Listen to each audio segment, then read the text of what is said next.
Welcome to Starengu. I'm your host, Tasha Johnson.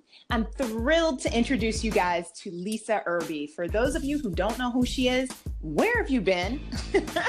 Just joking, guys. Seriously, though, Lisa is a serial entrepreneur who's been working and making a living online since 2006. And I can honestly tell you, she is the real deal. Welcome, Lisa. Thank you, Tasha. So happy to be here. Oh, thank you so much. So tell us about yourself. Okay, well, I don't know how far back you want me to go, but I'll just begin at the beginning. I was born in St. Louis, Missouri. So I'm a Midwest girl, and I lived there until the early 2000s when I moved to Texas.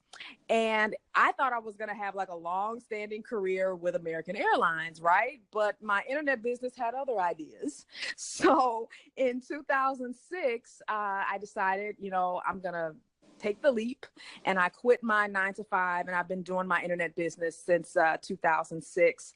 But I've always been a tech lover, computer lover. I'm going to date myself here, but I got my first computer in the 80s. It was an Apple IIc. Don't know if you remember those, but oh wow, okay, yeah, I remember those. You do? Yeah. See, I've been a geek for a very long time, but I've always loved computers. And the thing I struggled with as a college student was I knew I was good at maybe fixing people's computers and Windows and stuff like that, but I knew I didn't want to become a computer programmer because math and science. So this internet business just came right on time because it allowed me to do the things that I enjoy doing and combine teaching with computers at the same time.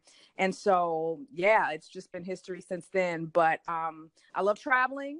I love music. I love to bowl, which is not something you hear of women my age, but I love doing that. And I actually bowl and travel at the same time to different tournaments. Oh, wow. Yeah. And I kind of march to the beat of my own drum. And when I was younger, I always kind of saw that as a disadvantage because I knew I was different in some ways. But as I've gotten older and I've learned to become more comfortable in my own skin, I realized that had its advantages. So here I am today. Awesome. Okay. And by the way, my sister was on the bowling team. So yeah, I like to bowl too. My sister was very, very good at bowling, and I love cosmic bowling. I'm more like bowling for fun, but yeah, she did it. Yeah. In high school, she was on the team. So I hear you on that. And talking about sports that people don't know about, I love archery. So I hear you on that. I'm all about the, interesting sports as well. So.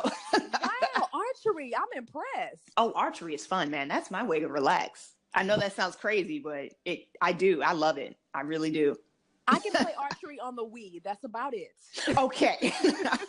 Definitely different in real life. Yes, I can imagine. All right. So what inspired you to start your online journey? Honestly, Tasha, it was a fluke. I was in college at the time and I was browsing around one day and I got some type of spam email about making money online. And it happened to be an MLM program that it was legit, but it's unfortunately no longer around today. But I joined, I learned how to build websites. I made money in a short amount of time. And that was my end to the internet marketing world. And so I learned how to build websites, and then I started teaching other people how to build websites. And then that's when, to create a website, my first successful website was born. And so that's how I kind of got into it, just by accident. Wow. Yeah. Okay. So then what prompted you to start Passive Shirt Profits? I got into Merch by Amazon in late 2016. And for those of you guys listening that don't know what Merch by Amazon is, it's a print on demand service or opportunity where you basically design an image, you upload it to a t-shirt, you put your royalty on it, and when it sells, you get a commission. And then Amazon does all the printing and shipping. Well, I had almost instant success with Merch by Amazon. And it's largely due to the fact I had a little bit of experience with it. I had a couple of niches I was already selling in. And so that definitely helped me out. And so as soon as I started having success with it, I thought, okay, how can I scale this? And I immediately thought, okay, I can teach people Photoshop. I can teach them how to come up with their ideas. I'm always trying to think of ways to diversify what I'm doing, And so that was my initial inspiration for creating Passive Shirt Profits. When Canva, the free graphic design software, got popular a few years back, I really felt that as a Photoshop user, that kind of competed with Photoshop in a way because people felt like, oh, who needs Photoshop when you got Canva? But I feel like Merch by Amazon and print on demand has put Photoshop back on the map. And so I figured people would probably want to learn Photoshop again and there'd be more demand for it. And so again, that was another motivation to, create courses on that type of stuff as well. And you know what? And guys, I've actually taken Lisa's courses. So she, again, is the real deal. I highly suggest you check out those courses as well. You're absolutely right about Photoshop, though. Photoshop is like one of those tools that you need, but at the same time, it's like so overwhelming. And you do such a great job teaching that. Thank you so much. That really does mean a lot. Yeah, what I do with my teaching is rather than trying to teach people everything about Photoshop, because there's 8 gazillion things you can do in there. So I try to break it down into only the stuff you need as a beginner. And I think that makes people feel less overwhelmed when learning it. So thank you for saying that. I appreciate it. Oh, no problem. No problem. So what myths exist about monetizing online that you wish people would stop believing? Definitely that followers do not equal income and likes don't equal buy. And I think that's something, especially in the age of social media, where everybody gets popular these days because of social media. And they think because they've got this large following that they can instantly monetize that. And I think that forces people to forget that you still have to operate from a business mindset. So you still have to work on supply and demand. So what is missing from whatever I want to teach or offer, and what do people want? And I feel like sometimes people, they skip over all that and they think they can just get rich from their following all of a sudden, but you still have to understand basic business principles, and you just can't skip over that just because you have a large following. So that would, to me, be the biggest myth. Exactly. I tell people that all the time because some people feel like they have to be online 24/7. Yep. And I am not that type of person. I'd rather live my life offline. Yep. I hear you. I'd rather live offline. I mean, if that's what you have to do to make money online, why would you even want to go that route if you think about it? You know what I mean? That's right. It's all about strategies, guys. So let me ask you this. How did you juggle working your 9 to 5 while pursuing your passion? I never had to struggle with finding time for my business. In fact, I had the opposite problem. I was working too much because I love what I do, Tasha. I love it so much. And so when I would come home from my 9 to 5, I would easily work another 2-3 hours. And so my coworkers, it was funny because I worked at a job with a bunch of young people. We were all in sort of like a new department at American Airlines. And so we were real close. And so we would do activities after work, play volleyball, do all kinds of stuff. And a couple times I would say, no, I'm going to go home and work. And they'd be like, what are you doing? What are you working on? Whatever. And I'm like, look, I'm trying to build my business. And they're like, what business? And so they weren't taking me seriously. But let me tell you, Tasha, when I quit my 9 to 5 in 2006, then everybody got curious. They were like, wait a minute, what are you doing? I tried to tell you all. So for me, I have to force myself to actually take breaks. It was never like, oh, I got to find time to work on it, because I think we always find time for things that we enjoy and that are important to us. So for me, I had to make myself not work on it. Like that was my issue because I enjoyed it so much. But yeah, I just, set aside a time. I can't even talk. I know what you mean. Time. Let me slow down. For the business, I would sometimes drive home during my lunch hour and work on it. I just did whatever I had to do because I saw the potential. And it was interesting. I never really set out to do this full time. It was just one of the things that sort of happened.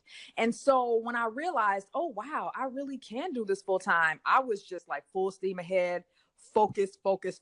Yeah. So that is awesome. That is awesome. And honestly, I'm the same way when it comes to working on something that I thoroughly enjoy. And last year I really took the time to invest in myself, hence this podcast and my blog and everything, because you really can't rely on these companies anymore. And you really want to continue not, investing in yourself. So I wholeheartedly agree with you on that. Find your passion and make time after work, the weekends, evenings, whatever you got to do to make it happen. So that's awesome. It was worth it. Definitely, definitely. So what advice do you have for folks who quit their jobs to blog full time? When did you know that this was the course that you should be pursuing? Well, I will say this. I've always been the type of person who's been very conservative and cautious with my money. So that's why for a very long time, even though I was making good money, I was not even thinking about quitting my job at first. I just thought this was just going to be some side money. And when I started making a lot more than I was making at my full time, I mean, considerable amounts more, I thought, okay, now maybe I need to start thinking about doing this full time. But I will tell people this: if you're the type of person who spends before you get it, or you have trouble saving money, this is not for you. You've got to get your financial, mental status right first. That's the first tip. You know what I mean? Like, they tell you to have a 6-month emergency fund when you have, just in day-to-day life. If you have your own online business or your own business in general, I think it needs to be like a 3-year emergency fund, because you cannot, you got to look at it like this. You don't know what your check or your income is going to be every single month. So a lot of people who live at their means or above their means, then they know what they can expect, but you don't always know what to expect every month. So I think saving your money is very important. I also think people have to understand you have to have a level of commitment that is just beyond, beyond everything, because entrepreneurship is hard. I don't care what anybody says. As glamorous as it looks, and there are glamorous parts of it, but you have to be dedicated. You have to be committed. You have to be willing to fail sometimes before you succeed. And like I always tell people, entrepreneurship is not for the weary. Yes, I could see that. Yep. I hear you on that one. So what do you think keeps people from being successful? I think there's a lot of things, but the first thing is not loving what they do. You have to really enjoy the work, because you're probably not going to have success right away. Most people don't. And so you need to have fun and enjoy this while you are becoming successful or while you're learning, right? And so if you're just out here for the money and you don't like being on computers, you don't like podcasting or whatever you're doing, then you're not going to enjoy this, and you're going to give up, and you're not going to stay motivated. So passion for what I do is what keeps me motivated when things are rough. Yeah. And I think the other thing people struggle with is they struggle with the transition from taking an idea and turning it into a business. And so that's when I always tell people, you have to answer questions like, what can I offer? What is in demand for this particular topic? What do people need? What problems can I solve? And when you approach your idea from that angle, then your business and your product take shape. And I think people focus a lot on what they like, but they have trouble transitioning that into a business. And that's why it's important to answer those questions. You are absolutely right on that. And so my background is marketing communications, but I specialize in market research. And that is like the last thing, to my surprise, that a lot of people put on the back burner. And that's the first thing you need to focus on, is figuring out what is it that you want to do. Is there an audience for what you want to offer to them, right? Exactly. You've got to do that first, no matter what you do. And I think people think that, well, I'm just on social media, but you are still operating as a business. And so your social media posts, that's your product early on, right? Yep. You have to look at it like that. Exactly.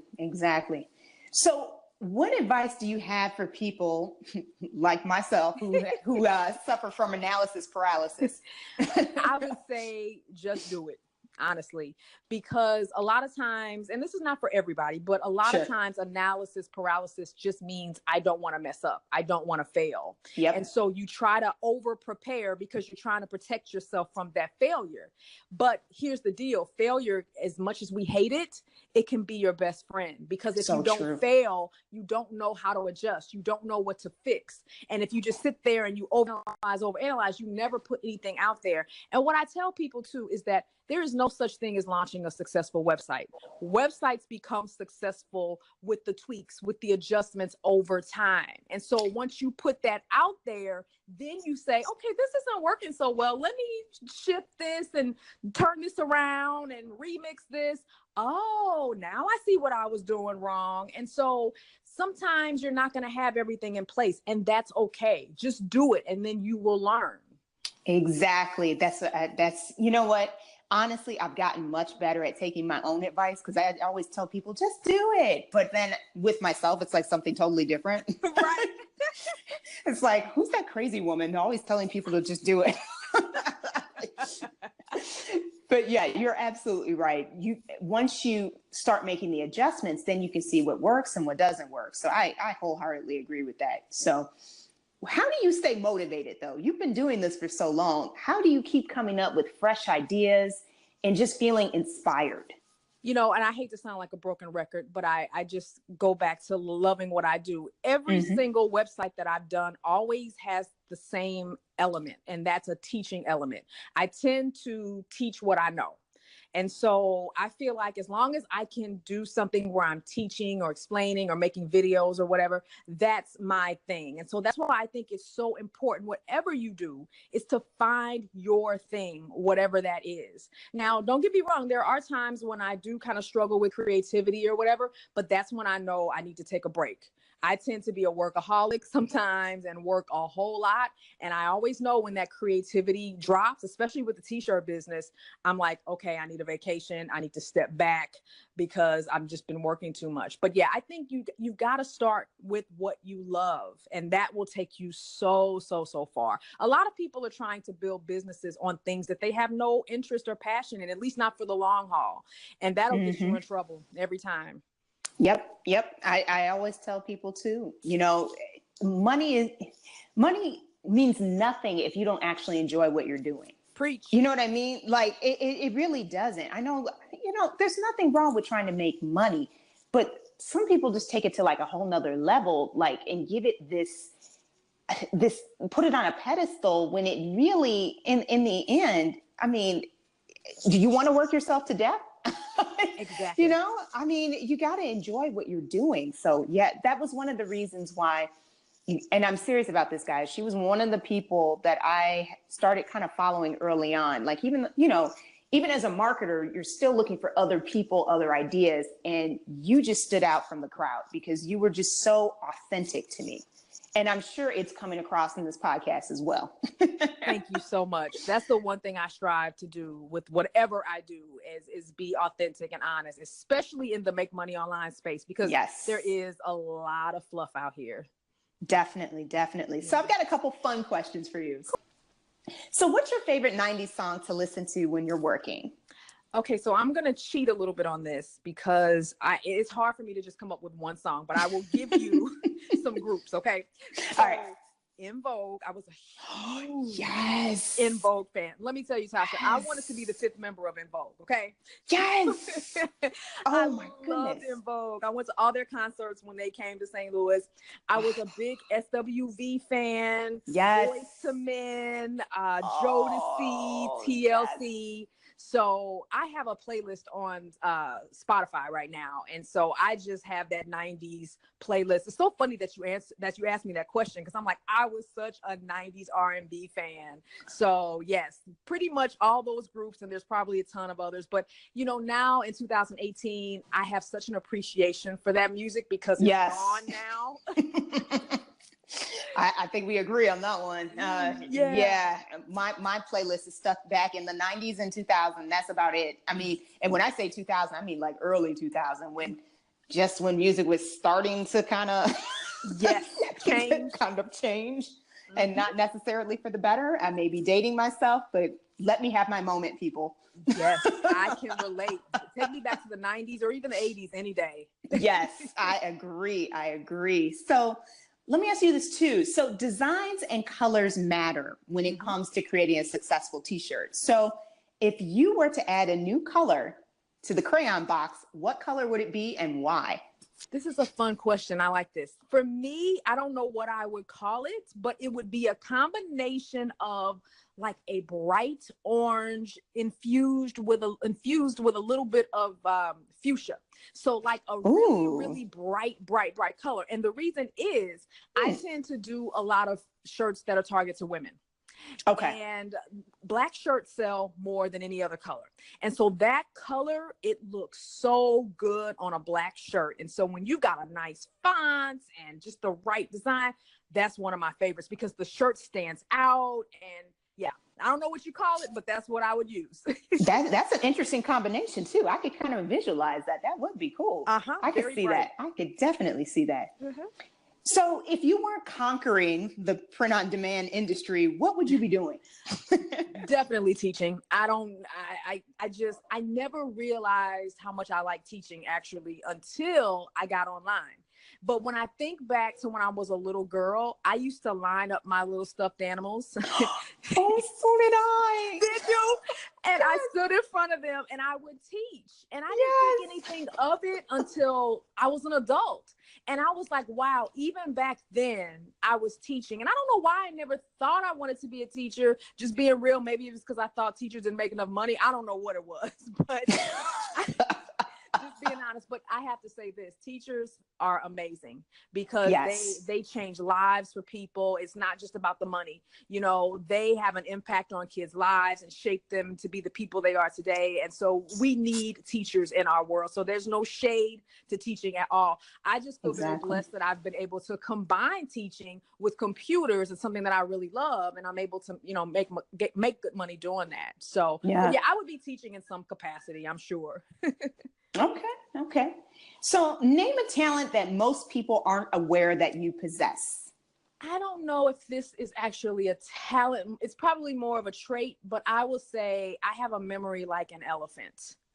I can remember like crazy things, like dates, like what day I went on this trip like 20 years ago. And my best friend is always teasing me. She's like, Lisa, what year did we go to prom? I know you remember the day, the time, the seconds or whatever. So, but I get it from my dad. My dad is like that. And he can tell you like a song will come on the radio. Oh, I remember the Temptations came out with this in April of 1967. Oh my goodness. So I definitely get that from him. So I'd have to say probably my memory. It's kind of like an elephant. Okay. I wish I had that because I feel like lately, I don't know if it's getting older or what, but I feel like I'm the opposite at this point. I'm forgetting like little stuff. I used to have a decent memory, not super good, but my goodness, these days, if my head wasn't attached to my body, I'm serious. It would probably be a block away by now. Yeah, but not even joking. Yeah, right? Exactly. So what's your favorite and least favorite social media platform? Okay, I would say favorite would be Facebook. And I know that's probably not a lot of people's favorite these days because of the reach issue, right? Yes. But I will say this, for me, what I've learned with Facebook and just social media in general, and you know this, your listeners might not know this, I've never been a big social media person anyway. But one thing I will say about Facebook is that it's all about quality over quantity. And if you've got a good thumbnail and you've got something to say, it will get a reach, you know, and Facebook still drives some good traffic to my blog post when I have a new post that comes out. Of all the social media sites, I would say it's definitely number one. And so even though the reach has definitely dropped like everyone else, I'm still getting a decent reach, even with all the changes to the algorithm, which surprised me because I know that they're lowering the reach, especially for like the type of stuff that I post, you know, business, making money and all that kind of stuff. But I've been pleasantly surprised that it's still bringing people to my blog. So that would be my number one. And then least favorite, probably Twitter, just because I don't really use it a lot and I don't really use it in the way that I probably could or should. So yeah, I'd probably say Twitter. Okay. I got to be honest. For me, I would probably say, and this is going to sound, I know people are going to be like, oh, but Instagram for me is like the worst. Really? You know what? I can look at the photos all day long. I love those. But from a blogging standpoint, think about it. If your life isn't like super exciting, what are you posting besides, hey, I got a new post? Exactly. You know what I mean? Yeah. So I always tell people, you know, really Pinterest was made for bloggers. Yes. in my opinion, that's got more traffic reach than Instagram does. I mean, do you agree or disagree? You know what? I don't know why I didn't even think about Pinterest. Like for my hair site, absolutely. Oh my goodness. Oh, I could see that. It's a visual type of site. So yes. And I don't know if you know Kim George of yourchicgeek.com, but she uses Pinterest a lot for her blog. And it's really, really been helpful for her marketing blog. So yeah, definitely Pinterest. Yeah, I don't know why I didn't even think about Pinterest, but I can understand with Instagram. And I know I'm in the minority here, but I don't even use Instagram. And I know that sounds crazy in 2018, but can you even link content from an image like you can with Pinterest?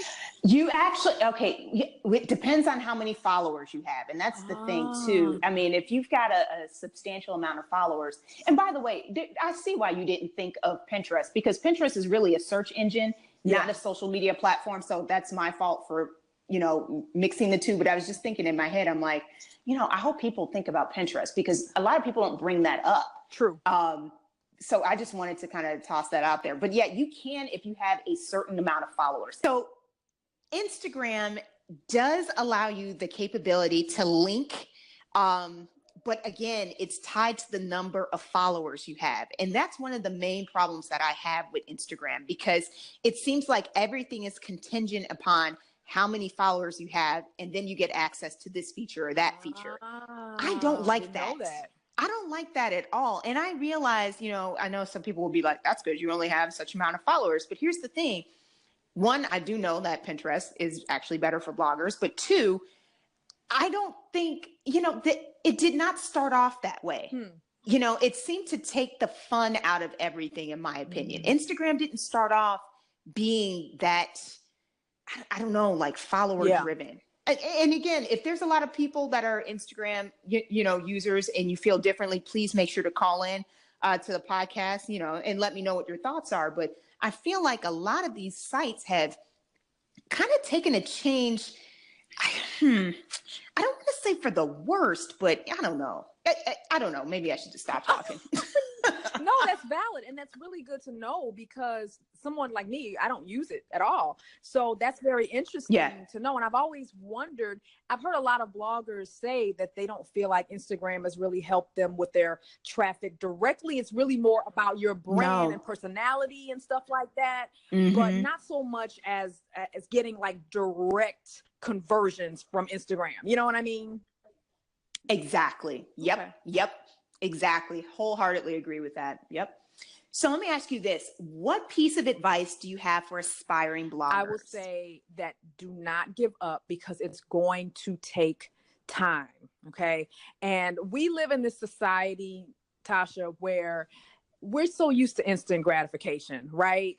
So, I think people take that mindset to their businesses, and they think, because I can order something on Amazon and get it in 24 hours, that's what's going to happen with my business. It's not going to happen like that. You know what I mean? And I talked about this on my last blog post about how with Pass the Shirt Profits, I was like, I'm not used to this. It's taking so long for me to, have some success. Why aren't people buying? But it took a good 7 or 8 months before I felt like I was getting out of it financially what I had put into it. And it's so easy to just quit. And I know this because I hear from people all the time. They're like, I've been at this for a month.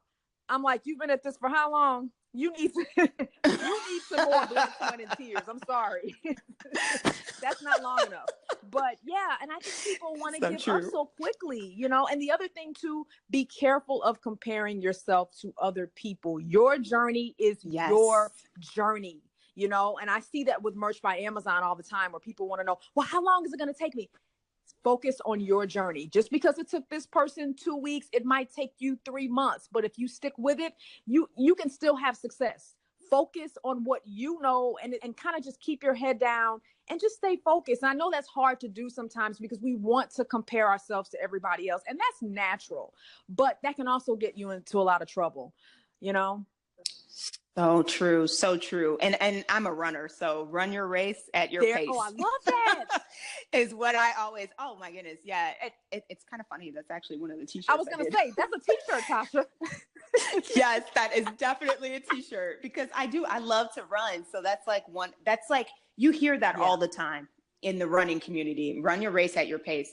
And that's so easy to say, but hard to do. So man, thank you so much for that encouragement right there. So, you know what? I want to thank you so much again for taking time out of your schedule to share your blog with us. I'm sure a ton of people are going to feel motivated to launch into the print-on-demand industry. I mean, thank you so much. I really appreciate it. Thank you for having me, Tasha. It's been a pleasure being here.